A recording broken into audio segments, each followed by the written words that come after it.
Wel, Lisa dwi'n artist yn wreiddiol o Sir Fôn, ond dwi bellach yn byw yng Nghaernarfon, a dwi'n cefnogi wythnos ymwybyddiaeth iechyd meddwl ac ymgyrch Cyngor Gwynedd. Dros yr wsos, mae'r cyngor yn hyrwyddo'r 5 ffordd o les a heddiw mae'n ddwrnod i sbio ar y pwysigrwydd o dal i ddysgu.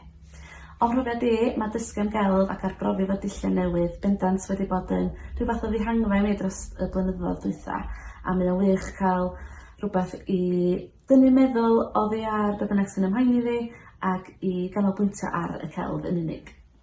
Mae dal i ddysgu yn bwysig achos mae o yn wych cael rhywbeth positif i ffocysu ac i ganolbwyntio arno fo ac illa i gael gôl i weithio tuag ato fo hefyd. Mae dysgu rhywbeth newydd bendant yn neud i bobl deimlo'n well. Dwi wedi sylwi dros y blwyddyn dwytha bod lot o bobl wedi troi at gelf, cerddoriaeth a choginio ac ati i gael cysur a bod pobl wir wedi mwynhau dysgu sgil newydd. Mae dysgu rhywbeth newydd hefyd yn gallu agor drysau eraill, felly gwneud ffrindiau newydd ella, hobi newydd, cychwyn busnes newydd neu cael gyrfa newydd hyd yn oed. Yn bersonol, mae celf yn ffordd dwi'n dehongli y byd ar fy nheimladau a fyswn i'n methu byw heb gelf rwan. Felly o ran fy iechyd meddwl, mae bendant wedi gwella fy hunan les.